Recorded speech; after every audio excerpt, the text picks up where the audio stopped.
शादी के बाद नहीं आऊंगी। काजल भाभी, मेरी चाय अभी तक नहीं आई है। काजल, कोई जरूरत नहीं है इसे बिस्तर पर चाय देने की। गरिमा, जरा घड़ी की और भी नजर घुमाकर देख, कितना वक्त हुआ है? सुबह के 10 बज रहे हैं और अब जाकर उठ रही है तू। माँ, सुबह सुबह आप ना लेक्चर देना शुरू हो जाती हो, ठीक से नींद तो खोलने दो। अब तू छोटी बच्ची नहीं है, तेरी शादी की बातें चल रही है। कोई आएगा घर में तो क्या सोचेगा? जरा देखो, लड़की 10 बजे उठती है, कोई काम नहीं करती है घर का। माँ, मेरी शादी पहले पक्की तो होने दो, उसके बाद मैं अपने आप ही सब कुछ करने लग जाऊंगी। ऐसा नहीं होता, अभी से काम करने की आदत होगी तो शादी के बाद परेशानी नहीं होगी तुझे। काजल भाभी, पहले आप चाय दे दो मुझे, और साथ में ना कुछ खाने को भी देना प्लीज।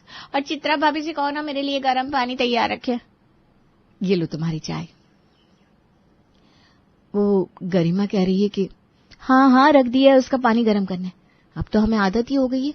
माँ जी उसे कितना भी डांट ले, उसे कहाँ असर होने वाला है। अरे ठीक है ना, अब तो उसके रिश्ते की बात चल रही है, कुछ दिनों में वो अपने ससुराल चली जाएगी, तब तक सह लेते हैं। बात तो आपकी सही है जीजी, शादी के बाद तो अच्छे से अच्छे ठीक हो जाती है। भाभी, मेरा टॉवेल कहाँ है? हाँ, अभी लाई। गरिमा घर में दोनों भाइयों से सबसे छोटी थी और उसी वजह से उसे लाड भी बहुत किया गया था, और अपनी दोनों भाभियों के आने के बाद तो वो और भी लाडली बनकर घूमती थी। लेकिन अब तो उसके दिन भी खत्म होने वाले थे, क्योंकि उसके लिए एक बड़ा ही अच्छा लड़का उसके बड़े भाई ने देख रखा था। आज शाम को ही लड़के वाले आ रहे हैं, इसलिए सब अच्छे से ठीक कर देना, और आज सबसे इम्पोर्टेंट, गरिमा को अच्छे से तैयार कर देना। हाँ बेटा, तू चिंता मत कर, दोनों भाभियां हैं ना उसकी, वो अच्छे से तैयार कर देंगी। अरे माँ जी, मेकअप करने में और तैयार होने में तो वो हमसे काफी आगे हैं। हाँ, क्योंकि सारे दिन वही तो करती है। मेरा मतलब है काफी होशियार है माँ जी हमारी गरिमा, आप चिंता मत कीजिए। और माँ, उसे कुछ बनाना भी आता है कि नहीं? भैया, आपने मुझे ऐसा वैसे समझ रखा है क्या? मुझे सब कुछ बनाना आता है। वो तो बस कभी बनाती नहीं है, हाँ वो अलग बात है। लेकिन शाम को मैं सबके लिए नाश्ता अपने हाथों से बनाऊंगी, देख लेना।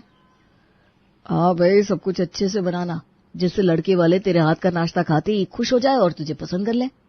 हाँ, और उसी वक्त अपने साथ ले जाए। क्या? मेरा मतलब है अपने घर की बहू बनाकर ले जाए, ऐसा कह रही थी मैं। तो ये तय रहा, शाम को गरिमा सबके लिए नाश्ता बनाएगी अपने हाथों से।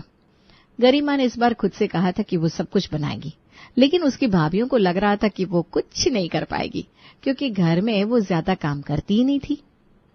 देखना, अभी थोड़ी देर में रसोई से आवाज आएगी, भाभी जरा पकौड़े बना दीजिए। हाँ, जरा कचौरी का मसाला बना दीजिए। आज तक वो चाय भी अपने बिस्तर पर लेती है, और यहाँ इतने लोगों का नाश्ता बनाएगी, इम्पॉसिबल। काजल भाभी, चित्रा भाभी, जरा अंदर आना। देखा मैंने क्या कहा था, आ गई ना आवाज। चलो जाके करते हैं मदद।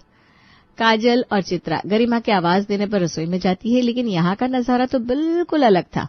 गरिमा ने पकौड़े, समोसे, कचौरी, मोमोज, सैंडविच सब कुछ तैयार कर लिया था। अरे आ गई आप दोनों, जरा ये चक्कर बताइए ना कैसा बना है। तुमने इतना सब बना भी लिया? क्यों, कम लग रहा है क्या? कुछ और बना दूं? कम? मुझे तो ये सब ज्यादा ही लग रहा है। तुमने ये सब बाहर से ऑर्डर किया ना? बता दो, अब हमसे भी क्या छुपाना। आप दोनों कब से बाहर थी ना कोई अंदर आया ना मैं बाहर गई, तो मैं कैसे बाहर का खाना अंदर ला सकती हूँ भाभी? अरे हाँ रे, सही बात है, पर हमें तो पता ही नहीं था कि तुम इतना सब बना लेती हो। चलो आप दोनों ये सब चखिए और मैं तैयार होकर आती हूँ। गरिमा ने बिना किसी मदद की इतना सब बनाकर चौका ही मार दिया था। लड़के वाले भी शाम को वक्त से पहुंच गए थे और उन्हें गरिमा बहुत पसंद आ गई थी। बहन जी, हमें तो आपकी बेटी बड़ी पसंद है, हमें ये रिश्ता मंजूर है। हमें भी मोहित काफी पसंद है और गरिमा को भी, तो हमें भी ये रिश्ता मंजूर है। इस बात पर सब लोग अपना मुंह मीठा कीजिए। अरे रेखा जी, आपकी आंखों में अभी से आंसू आ गए? अभी तो विदाई में 3 महीने बाकी हैं, और आपकी बेटी को कौन सा दूर जाना है? उसके मायके में ससुराल में दूरी है ही कहाँ, यही पास में तो है हमारा घर। आप क्यों चिंता कर रही हैं? फिर भी बेटे की विदाई की बात सुनते ही माँ की आंखें तो भर ही आती है। माँ, आपको देखकर मुझे भी ना रोना आ रहा है। गरिमा, तू रोएगी तो हमें भी रोना आ जाएगा, फिर देखना तेरा ये मेकअप भी खराब हो जाएगा। क्या भैया, आप भी? बस बस बस, अब कोई नहीं रोएगा। अभी शादी में 3 महीने हैं, आप अपनी बेटी को खूब लाड लड़ाइए माँ जी, फिर तो ये हमारे घर की बहू बन जाएगी। चलिए सब लोग अपना मुंह मीठा कर लीजिए। अब गरिमा का रिश्ता पक्का हो जाता है, घर में खुशियों की लहर सी छा जाती है। लेकिन उसके साथ ही गरिमा अब अपने मायके में सिर्फ 3 महीने है, ये सोचकर उसके माँ और भाइयों की आंखें नम हो गई। आज अगर तुम्हारे पापा होते तो गरिमा के रिश्ते की बात सुनकर बड़े ही खुश होते। हाँ, आप सही कह रही हैं, पापा की तो लाडली थी गरिमा। बेटियां तो होती ही हैं पराया धन, उन्हें तो एक न एक दिन अपने घर जाना ही होता है ना माँ जी।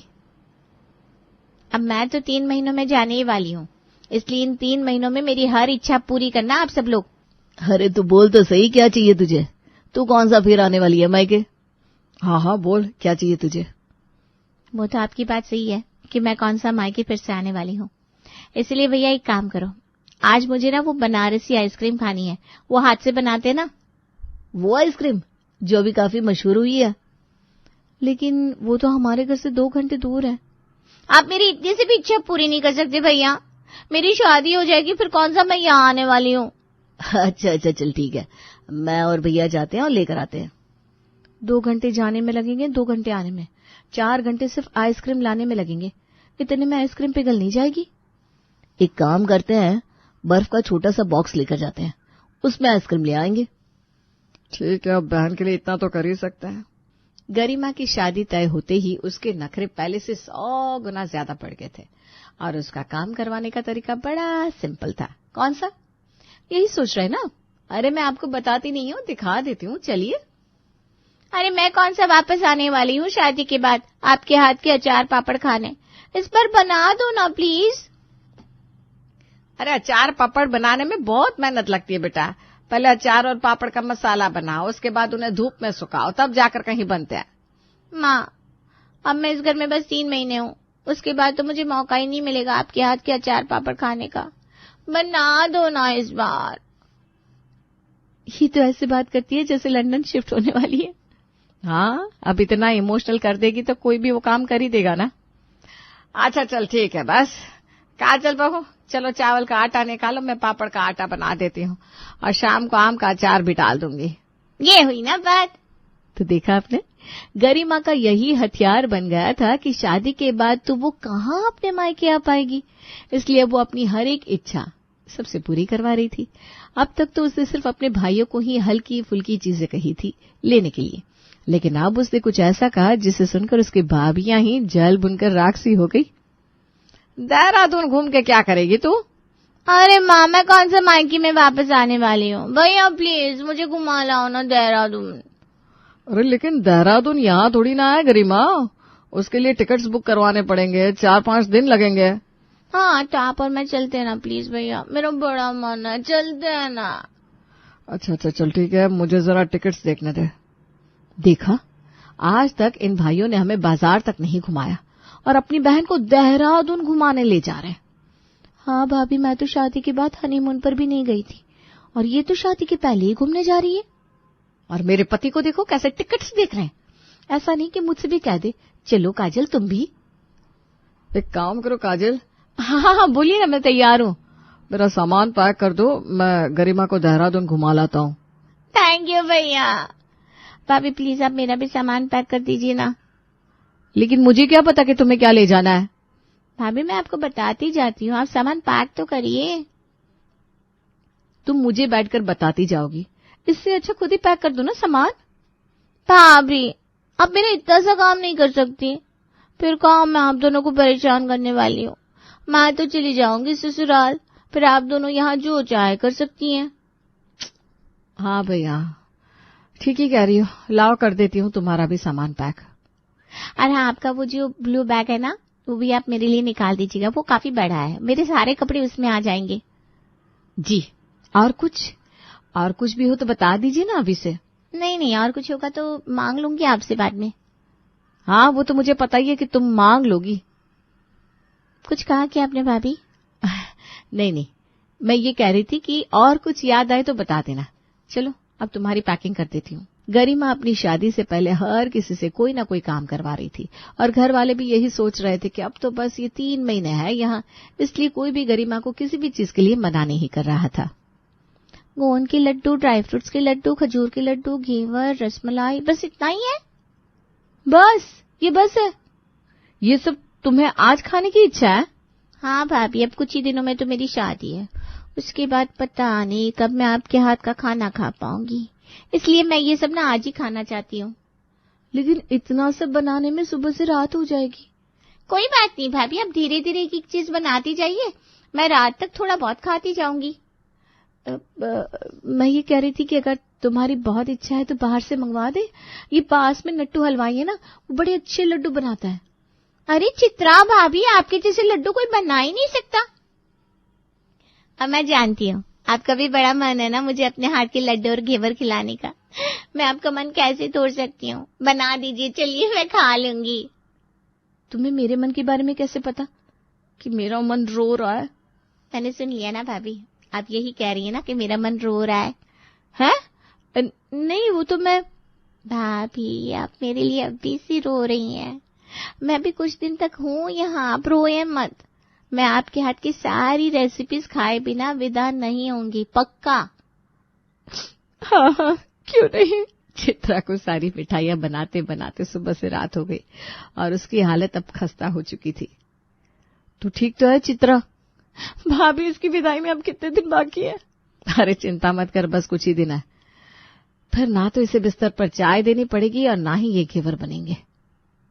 गरिमा की विदाई पे सबसे ज्यादा मेरे आंसू बहेंगे, खुशी के। हिम्मत रख बहना, ये दिन भी बहुत जल्द आएगा। जिस दिन का सबको बेसब्री से इंतजार था, आखिर वो दिन आ ही गया। आज गरिमा की शादी के बाद उसकी विदाई हो रही थी, जिसमें काजल और चित्रा सबसे ज्यादा रो रही थी। देखो जरा तुम्हारी भाभियां कितनी रो रही है, लगता है तुमसे बहुत प्यार करती हैं। आंटी जी, आप नहीं जानती कि हमें इस दिन का कब से इंतजार था। हमने कितनी मन्नतें मांगी थी गरिमा की विदाई के लिए, आज जाकर भगवान ने हमारी सुनी है। आज तो मैं उन्हें 5 किलो लड्डू का प्रसाद चढ़ाऊंगी। अरे बस करो, अब तुम्हें देखकर मेरे भी आंसू नहीं रुक रहा है। मैं आप सबको बहुत मिस करूंगी। नहीं, मिस मत करना, ससुराल में ही रहना। हाँ जीजी का मतलब है वहीं खुश रहना, हम यहाँ तुम्हारे बिना रह लेंगे। चलो अब विदाई का वक्त हो रहा है, डोली में बैठो गरिमा। भाभी देखो, फाइनली वो जा रही है। हाँ, मुझे भी ना अब कुछ शांति शांति सी लग रही है। गरिमा की विदाई के अगले दिन रेखा गरिमा को बहुत याद कर रही थी। कैसे सुबह उठते ही बिस्तर पर चाय मांगती थी, पगली सी थी लेकिन थी हमारी लाडली। कितना घर सुना सुना लग रहा है। सुना सुना? नहीं तो माँ जी, हमें तो नहीं लग रहा। हाँ माँ जी, आप क्यों गरिमा को याद कर रही हैं? हम है ना, हम आपको गरिमा की कमी महसूस नहीं होने देंगे। हाँ भाई, बात तो तुम दोनों की भी सही है। बेटियां तो होती ही पराया धन है। अब बस भगवान से प्रार्थना है कि वो अपने ससुराल में खुश रहे। हाँ माँ जी, चलिए आज कुछ चटपटा सा बनाते हैं, चित्रा और मैं। हाँ चलो जीजी, वैसे तो बस गरिमा की पसंद का ही सब कुछ बनता था, लेकिन आज से हम अपनी पसंद का सब कुछ बनाएंगे और अब तो वो कुछ कह भी नहीं सकती हमें। हाँ चल। काजल और चित्रा अभी अपनी आजादी की खुशी मना ही रहे थे कि 2 दिन बाद रेखा को फिर से अपनी बेटी की याद आने लग गई। अरे माँ जी, आप रो क्यों रही है फिर से? गरिमा अब थोड़ी ना यहाँ आ पाएगी। हाँ माँ जी, वो बार बार तो कहती थी वापस नहीं आऊंगी, अब आप भी ना उसके बिना रहने की आदत डाल लीजिए। किसने कहा मैं वापस नहीं आऊंगी? लो, मैं आ गई। हाँ? भाभी, ये यहाँ क्या कर रही है? तुम यहाँ?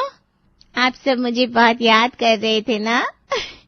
देखो मैं आ गई, यही पास में तो है मेरा ससुराल।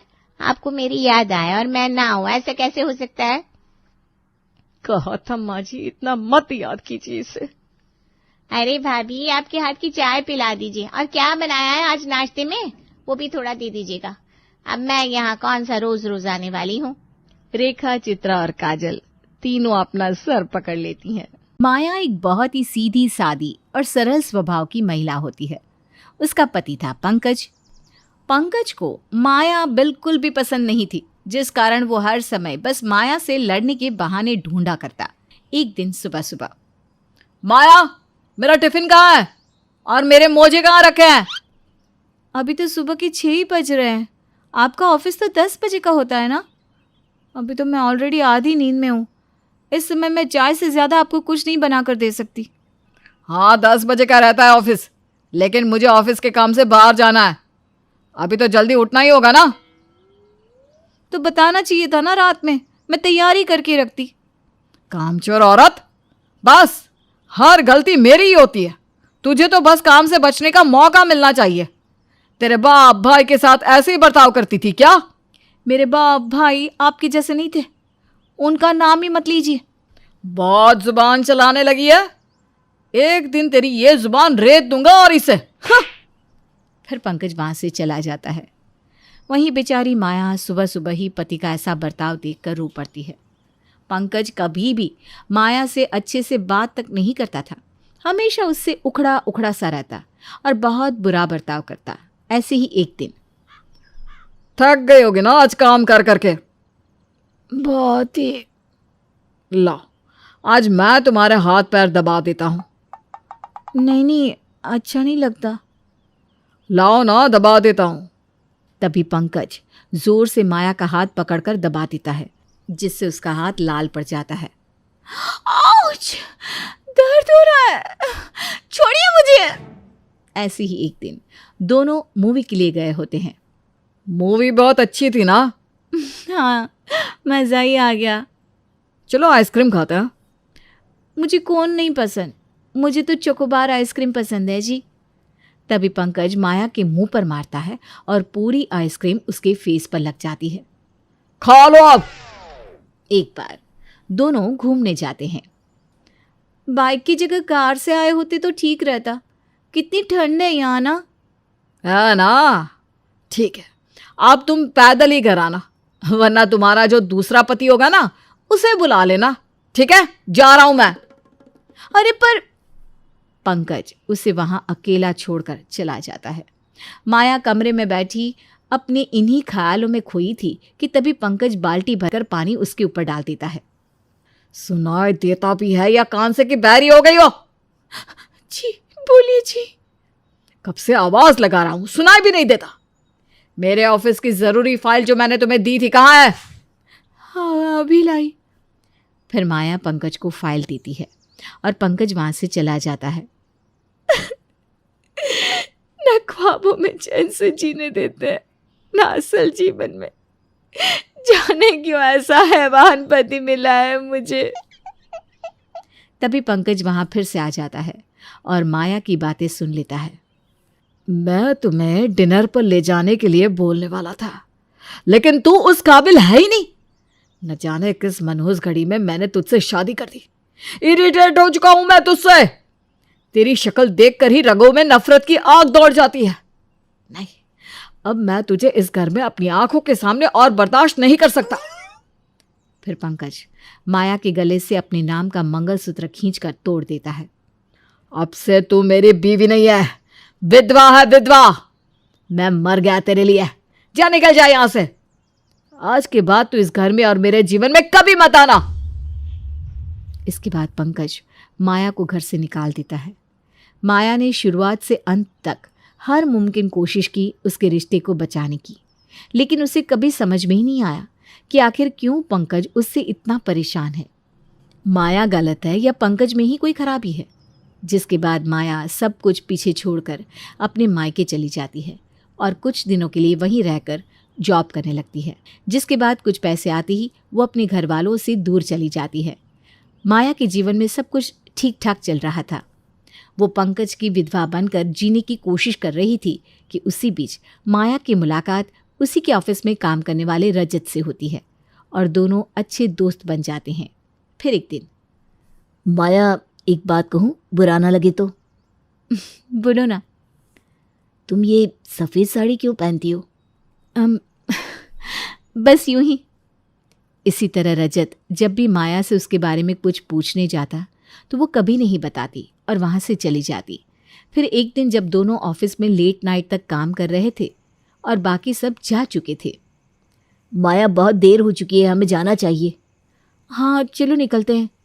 चलो मैं तुम्हें छोड़ देता हूँ। फिर दोनों साथ में घर के लिए निकल पड़ते हैं। माया, मैं हमेशा जब भी तुमसे कुछ पूछने जाता हूँ तुम मेरी बातों को इग्नोर क्यों कर देती हो? माया, मुझे तुम्हारा ये सफ़ेद रंग पहनना बिल्कुल पसंद नहीं। मैं तुम्हारे जीवन में रंग भरना चाहता हूँ, खुशियों के रंग। ये जानने के बाद भी कि मैं एक जिंदा इंसान की विधवा हूं। क्या मतलब? मतलब मेरे पति ने मेरे गले से अपने नाम का मंगलसूत्र तोड़कर मुझे खुद की विधवा बना दिया है, बिना मेरी गलती बताए। जिसके बाद माया रजत को सब कुछ बताती है। जो भी हो, मैं तुम्हें अपनी बीवी बनाना चाहता हूँ। मैं चाहता हूँ कि तुम्हें वो सारी खुशियाँ मिले जो तुम डिजर्व करती हो। बस मुझे इसमें तुम्हारा साथ चाहिए। जिसके बाद माया रजत की बात मानकर उसका प्रपोजल एक्सेप्ट कर लेती है और दोनों शादी कर लेते हैं।